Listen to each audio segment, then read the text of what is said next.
සල්ලි තිබ්බට ගන්නවරි ඊනයක් දෙකින්නත් කලින් ලෝකෙම විකුණල ඉවර කරපු පාරේ දුවන රේස් කාර් එකක් දැකලා තියෙනවද?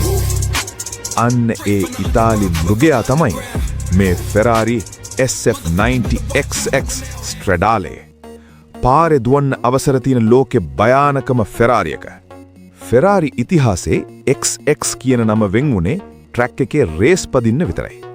හැබැයි මේ සැරේ ඒ නීතියත් කුඩු කරගෙන පළමු වතාවට Ferrari XX බලය පාරට අරන් ආවා.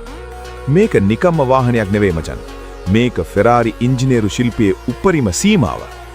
මේ රකුස ඇතුලේ තියෙන්නේ අශ්ව බල 1016ක මාරාන්තික ශක්තියක්.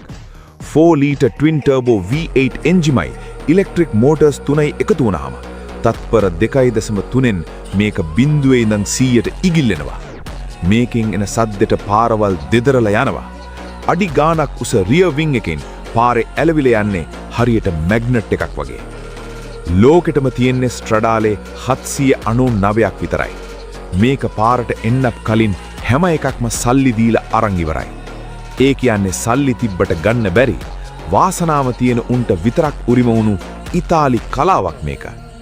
මේ වගේ රකුසෙක් පාරේ යද්දී ඇසිපිය නොගහ බලාගෙන ඉන්නව ඇරෙන්න වෙන කරන්න දෙයක් නැහැ.